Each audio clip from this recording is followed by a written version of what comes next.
Hello dear friends, मैं doctor कांचन दुरुकर, मैं स्त्री रोग तज्ञ और टेस्टी बेबी कंसल्टेंट हूँ और पिछले 10 वर्ष से पुणे में कार्यरत हूँ। आज हम एम्ब्रियो फ्रीजिंग क्या होता है और कैसे ये प्रोसीजर की जाती है, इसके बारे में सब कुछ जानने वाले हैं। एम्ब्रियो फ्रीजिंग मतलब कि गर्भ जो है वो लिक्विड नाइट्रोजन में फ्रीज किए जाते हैं। आईवीएफ में ये बहुत ही इम्पोर्टेंट प्रोसीजर होती है।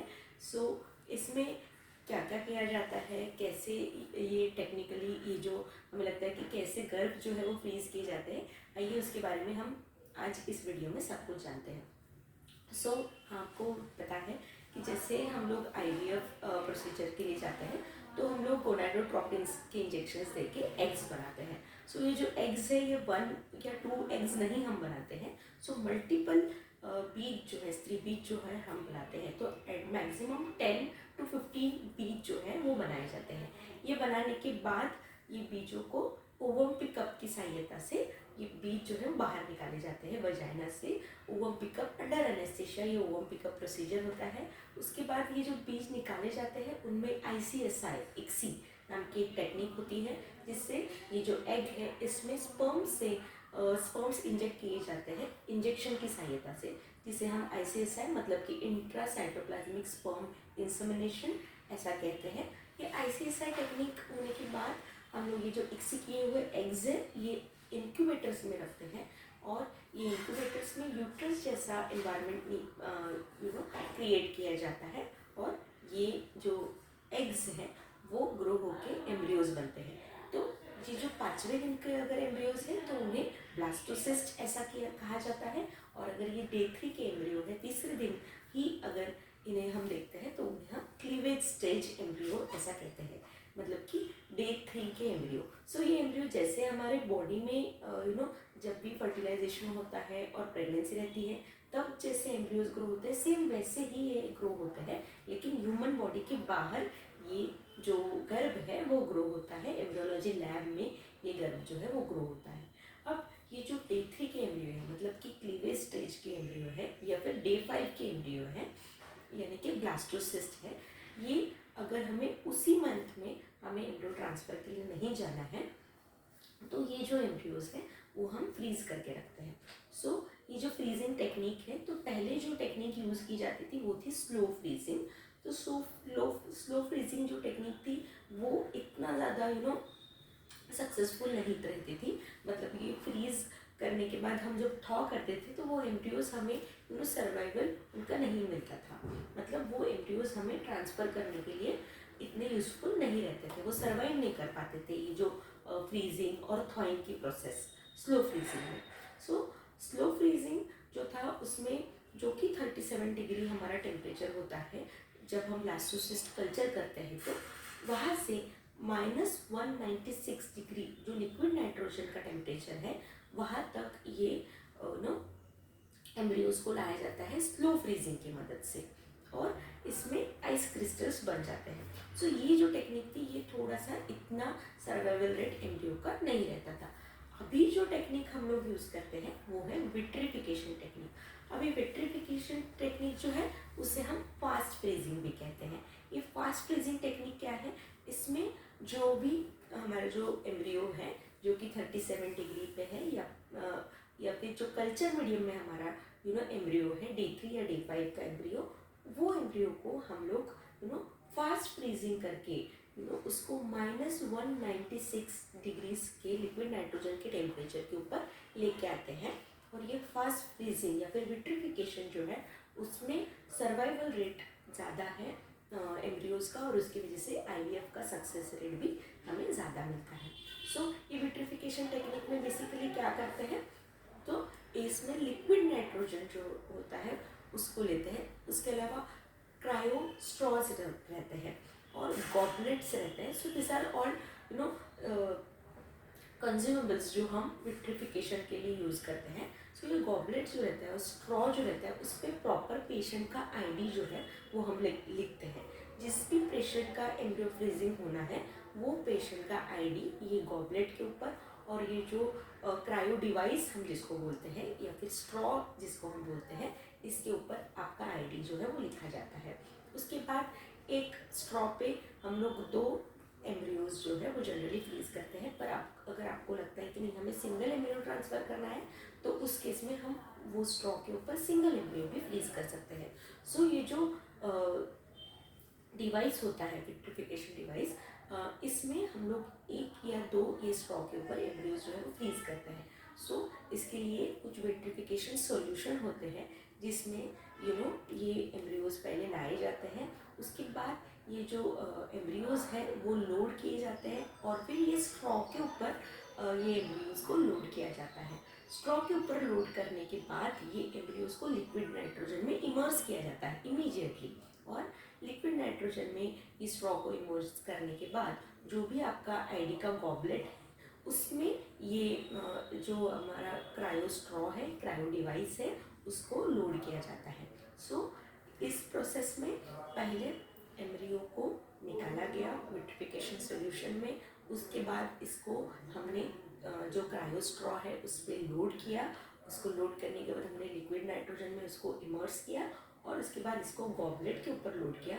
और ये गॉबलेट के ऊपर लोड करने के बाद ये लिक्विड नाइट्रोजन में हमने कैरी करके फिर जो हमारा क्रायो कैन होता है, ये बहुत बड़ा होता है, 40 लीटर्स का ये क्रायो कैन होता है। इसमें हमने ये जो लिक्विड नाइट्रोजन में हमारे एम्ब्रियोज थे उनको इस लिक्विड नाइट्रोजन के टैंक में ये गॉबलेट को हमने इमर्स करके रखा। सो ये थोड़ा टेक्निकल टर्म्स होते हैं कि कैसे हमने एम्ब्रियो फ्रीजिंग किया। जनरली हमारे जो एम्ब्रियोलॉजिस्ट होते हैं ये सारी प्रोसीजर्स हमारे एम्ब्रियोलॉजिस्ट कैरी करते हैं। सो एम्ब्रियो का इंक्यूबेशन, उनका फ्रीजिंग, उसके बाद ये फ्रीजिंग के बाद उसको थॉइंग भी होता है। मतलब जब आपका एम्ब्रियो ट्रांसफ़र है उस दिन ये जो लिक्विड नाइट्रोजन के टैंक्स में हमने एम्ब्रियोज रखे हैं उनको बाहर निकाला जाता है और ये -196 डिग्री से फिर से 37 डिग्री पे लाए जाते हैं। और उसके बाद ये जो विट्रिफिकेशन टेक्निक्स है इसमें जो आइस क्रिस्टल्स हैं वो नहीं बनते हैं। तो इसकी वजह से ये जो क्रायो प्रिजर्वेशन है, क्रायो प्रोटेक्टेंट्स जो है वो ये एम्ब्रियो में चले जाते हैं। ये क्रायो प्रोटेक्टेंट्स जो है वो जो साइटोप्लाज्म है या फिर एम्ब्रियो को प्रोटेक्ट करते हैं। तो इसकी वजह से जब हम नॉर्मल टेम्परेचर में मतलब उससे 37 डिग्री सेल्सियस पे ये जब एम्ब्रियो लेके आते हैं तो फिर ये एम्ब्रियो जो लिक्विड नाइट्रोजन में था वो फिर से एक्सपांड होता है। और कभी कभी हम लेज़र असिस्टेड हैचिंग भी करते हैं। मतलब ये जो एम्ब्रियो है उसको जो आउटर लेयर है उसको हम लोग लेज़र से हैच कर सकते हैं जिससे कि इम्प्लांटेशन रेट बढ़ सकता है। सो ये जो एम्ब्रियोज है वो लिक्विड नाइट्रोजन में कितने दिन तक फ्रीज हम कर सकते हैं। सो ये जो एम्ब्रियोज हैं वो जनरली हम 10 to 15 ईयर्स तक आपके जो ये एम्ब्रियोज हैं हम फ्रीज करके रख सकते हैं। कितने एम्ब्रियोज हम फ्रीज करके रख सकते हैं? जितने एम्ब्रियोज बने हैं वो सारे ही एम्ब्रियोज अगर अच्छे क्वालिटी के हैं। ये इम्पॉर्टेंट पॉइंट है डियर फ्रेंड्स कि जो एम्ब्रियोज अच्छे क्वालिटी के हैं जो कि ग्रेड A, B ये उनका ग्रेड है और आगे जाके वो हमें प्रेगनेंसी दे सकते हैं, यही एम्ब्रियोज जनरली हम लोग फ्रीज करते हैं। सो ये एम्ब्रियोज हम लोग जैसे मैंने बोला कि एट ए टाइम एक स्ट्रॉ पे 2 एम्ब्रियोज हम फ्रीज करते हैं। सो जितने भी आपके एम्ब्रियोज बने हैं, 4 एम्ब्रियोज बने हैं, 8 एम्ब्रियोज बने हैं, 10 एम्ब्रियोज बने हैं, जितने भी आपके एम्ब्रियोज बने हैं वो सारे ही एम्ब्रियोज हम लोग फ्रीज करके रख सकते हैं। सो फ्रीजिंग कब किया जाता है, मतलब एम्ब्रियो फ्रीजिंग कौन से कपल्स को एडवाइस किया जाता है? तो जनरली PCOS जिनको है, जिनमें OHSS का खतरा हो सकता है, मतलब हाइपर स्टिमुलेशन हो गया है ओवरी का, और अगर अभी हमने एम्ब्रियो ट्रांसफर उनमें किया तो उनमें और HCG सीक्रेट होगा और फिर OHSS का कॉम्प्लिकेशन होगा। तो उनमें फ्रीज ऑल टेक्निक हम यूज़ करते हैं। फ्रीज ऑल मतलब कि जो भी एम्ब्रियोज है वो सारे हम फ्रीज करके अगले महीने में उन्हें ट्रांसफ़र करते हैं, जिसमें हम फ्रोजन एम्ब्रियो ट्रांसफ़र ऐसा कहते हैं। बहुत सारे रिसर्चर्स में ऐसा भी देखा गया है कि फ्रेश एम्ब्रियो ट्रांसफ़र मतलब जिस महीने में एम्ब्रियोज बने हैं उस महीने में जो ट्रांसफ़र करते हैं उसे हम फ्रेश एम्ब्रियो ट्रांसफ़र कहते हैं, और अगले महीने में अगर हम ट्रांसफ़र कर रहे हैं तो उसे फ्रोजन एम्ब्रियो ट्रांसफ़र कहते हैं, मतलब फ्रीज करके फिर बाद में एम्ब्रियो ट्रांसफ़र करें। तो ऐसा देखा गया है कि बहुत सारे रिसर्चेस में कि फ्रेश एम्ब्रियो ट्रांसफ़र से फ्रोजन एम्ब्रियो ट्रांसफ़र का सक्सेस रेट ये ज़्यादा है। कितना ज़्यादा है? सो फ्रेश एम्ब्रियो ट्रांसफ़र का सक्सेस रेट ये अराउंड 40 to 45% है, लेकिन फ्रोजन एम्ब्रियो ट्रांसफ़र का सक्सेस रेट ये 60 to 70% भी होता है। सो ये सक्सेस रेट बिकॉज ऑफ जो मॉडर्न टेक्निक्स हमारे पास फ्रीजिंग की आई है, विट्रिफिकेशन टेक्निक है, उसकी वजह से ये होता है। अब इसके अलावा कौन से और कपल्स हैं उनमें एम्ब्रियो फ्रीजिंग हम कर सकते हैं। तो जिनको अभी प्रेगनेंसी नहीं चाहिए, उनको डिले करना है प्रेगनेंसी, तो उनके केस में हम ये IVF प्रोसीजर करके एम्ब्रियो फ्रीजिंग करके रख सकते हैं।